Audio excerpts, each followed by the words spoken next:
Hi, thanks for spending some time with me again today. I want to continue on. I have a few minutes before my next student comes and just talk about a little bit more about the anatomy, the physicality of support and how it works. So last time we talked a lot about the rib cage, and an extremely important element of support is what happens with the abdominal muscles.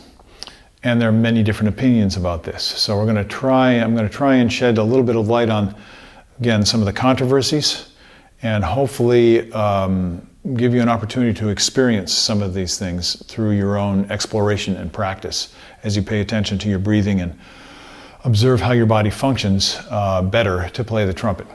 Okay, so abdominal muscles. People usually think of abdominal muscles as, you know, the six-pack.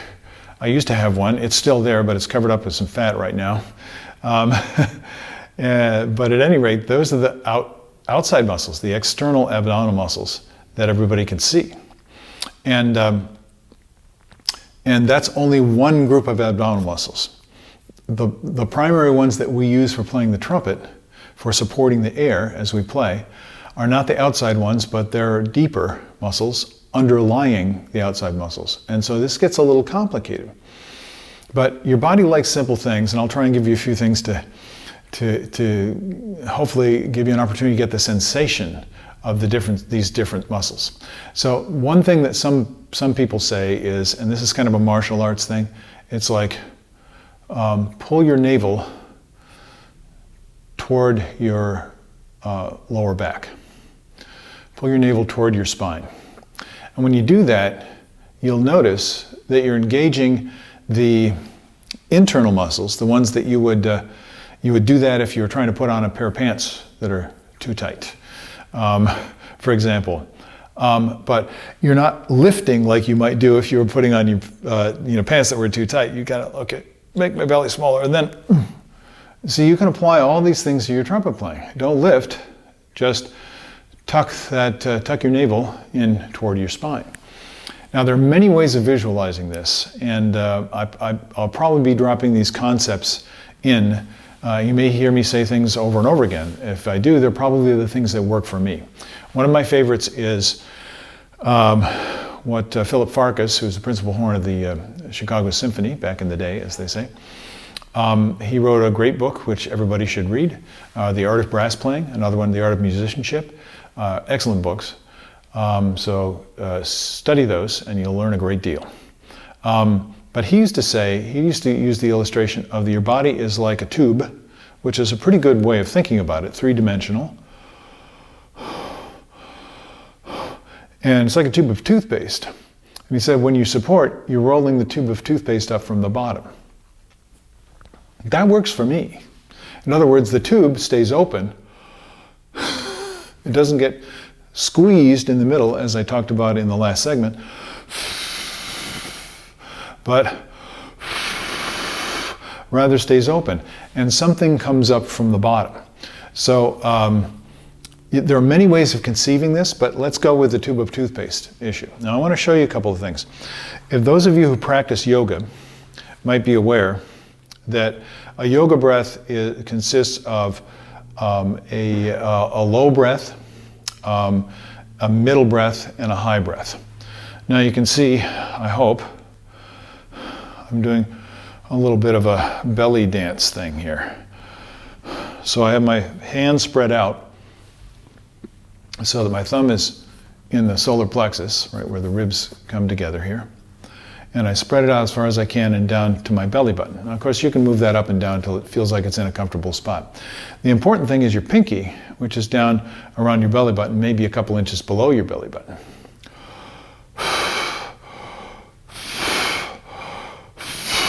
So this is really, really important. Now, I practiced yoga back in the early 70s. Yeah, late 60s, early 70s. And this is when it wasn't common usage. There weren't a lot of people doing yoga. And I studied from people who actually studied with the Indian yogins. And I learned a lot. And this little belly thing is something that you want to experiment with. Now, let's not make it too complicated. What we're actually doing if you just relax, and then you go to take a breath. So I'm at neutral right now. I haven't pushed the air out. I still am on reserve capacity. Then when I take a breath, what I do is I let go below my navel. And the abdominal region below your navel will expand. And so you get this, it'll happen by itself. And so that naturally comes out. You see my pinky, how my pinky comes out? I hope you can see this. I'm not sure of the framing today, so. Now, what I'm doing now, you see I'm talking and I'm pushing the muscles in and out. That is not what you're doing when you're breathing. Those muscles activate naturally and unconsciously for this to happen. It happens when you're asleep. It's just way more subtle when you're breathing shallow, the way you would if you were asleep.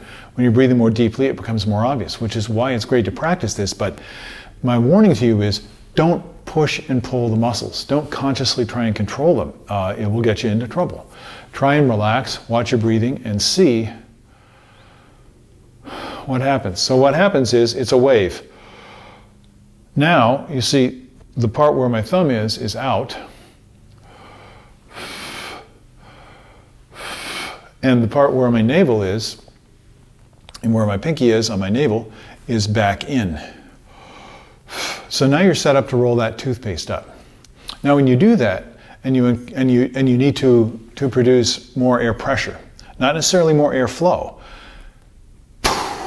That's flow. There's still flow, but not a lot of air is moving, only a lot of pressure. When you need to produce pressure, what you do basically from the top of the staff, you need to start sitting on the air, start leaning on that so that you can create compression in that tube of toothpaste. Don't squeeze in the middle, roll it up from the bottom. And when you do that, you're going to feel that this part comes out. Because what's happening is your transverse abdominis is contracting, and the muscles contract like this. It's kind of like a drawstring bag. Only think of it more, like it takes up more space, like from your hips up to the edges of your ribs. And those muscle fibers all muscle fibers contract longitudinally. And so the muscle fibers run this way in transverse abdominis. And so they're doing this. So what's in your abdominal cavity? Well, your internal organs are in your abdominal cavity. What's above the abdominal cavity? Well, it's the dividing line between the abdominal cavity and the chest cavity. That's your diaphragm. So now your diaphragm is relaxing. When your diaphragm relaxes, it throws the air out of your lungs because it snaps back into its normal posture, which is like this. It has to contract to flatten out, then it snaps back. So the way your abdominal muscles work is as they properly contract, they're following the motion of the diaphragm as it relaxes. And your internal organs, controlled by that muscular contraction of the transverse abdominis, and the fact that you're sitting on the air, so you're letting the weight go down onto your lungs, the weight of your upper body go down onto your lungs, that creates a little bit of a clamshell effect. Now, I don't want you to get too far off base with this. It's not exactly a clamshell, but you can see you have pressure coming this way from the weight of your body, and you have pressure coming this way from the contraction of the transverse abdominis and other muscles. Your intercostals in the rib cage are all working together with this. This is why it's very hard to parse, to figure out and label and feel this and that and the other thing. It's better to get more a holistic sense of how this works, but I think that low, medium, high breath is not a bad way to look at it. So the medium breath is the chest breath. The high breath is here. Some people spend most of their lives only breathing here. Other people spend a lot of their lives breathing chest breathing, which is more of an athlete's way of breathing. And then a lot of brass players and singers are more aware of abdominal breathing. Anybody who practices yoga is more aware of abdominal breathing. But they all go together. It's all one breath.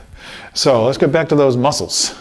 So you can imagine if you got if your bag of guts down here in your abdominal cavity is being compressed by the transverse abdominis, it's also being compressed by your pelvic floor, which is stretched out when you take the breath in because the pressure in the abdominal cavity increases when you breathe in, right? When you release the air, the pelvic floor comes back. So that's another set of muscles. A lot of people can't feel that, but the easiest way is if you're trying to keep from going to the bathroom, then this is something that you want, that can help you aware of that deep floor, and that's the floor for your internal organs, right? So when the transverse abdominis is contracting, your internal organs are actually being lifted to follow the diaphragm as it goes out. Now, that sounds really complicated, but all you need to do is feel that, I sometimes think of it as a piston and a cylinder, and it's not that mechanical, obviously. Feel that as I release the air, as I relax my inhaling muscles and relax the diaphragm, that I'm also following through with the muscles of the abdomen, the muscles I was talking about, and just see if you can feel it. See if you can feel it. Now, if I go through this procedure again, I hope you can see it here.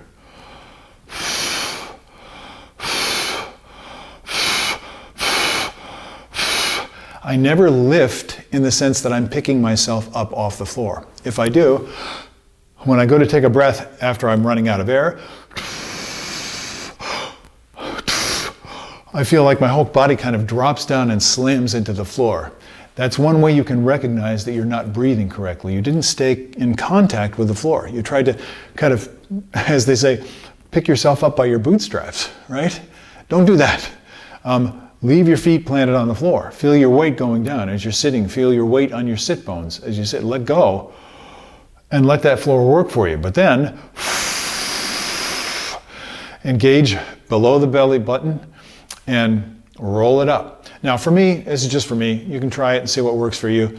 When you roll up a tube of toothpaste, you could either roll it up, this way, or you can roll it up this way. I like to feel that it's rolling to the inside of my body. And that way I'm going to keep the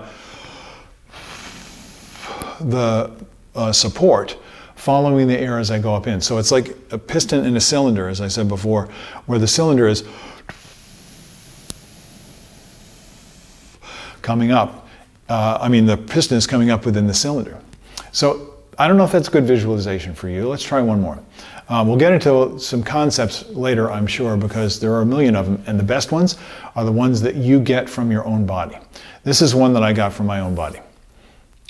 Maybe I'll give you two. Who knows? Who knows? Depends on the time. Okay. Watch jellyfish. They're very interesting creatures. But if you just picture it, just go online and watch jellyfish. They're very beautiful. You don't want to get stung by one, but they're very beautiful. And they're a dome, and they're in water, and they're mostly water themselves, and so they're extremely fluid. That's helpful. So the picture I get is that my rib cage, my thoracic cavity, the chest cavity, is like a jellyfish.